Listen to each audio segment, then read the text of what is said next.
वो वक्त याद करने के लायक है जब इमरान की बीवी ने कहा कि ऐ परवरदिगार, जो बच्चा मेरे पेट में है मैं इसको तेरी नजर करती हूं, इसे दुनिया के कामों से आजाद रखूंगी, तू इसे मेरी तरफ से कबूल फरमा, तू तो सुनने वाला है, जानने वाला है।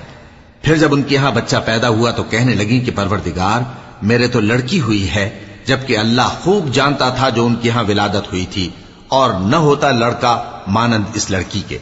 और कहने लगी, मैंने इसका नाम मरियम रखा है, और मैं इसको और इसकी औलाद को शैतान मरदूद से तेरी पनाह में देती हूं। तो उसके परवरदिगार ने उसको पसंदीदगी के साथ कबूल फरमाया और उसे अच्छी तरह परवरिश किया, और जकरिया को उसका कफील बनाया। जकरिया जब कभी इबादतगाह में उसके पास जाते तो उसके पास खाना पाते। ये कैफियत देखकर एक दिन मरियम से पूछने लगे कि मरियम, ये खाना तुम्हारे पास कहां से आता है? वो बोली कि अल्लाह के यहां से आता है। बेशक अल्लाह जिसे चाहता है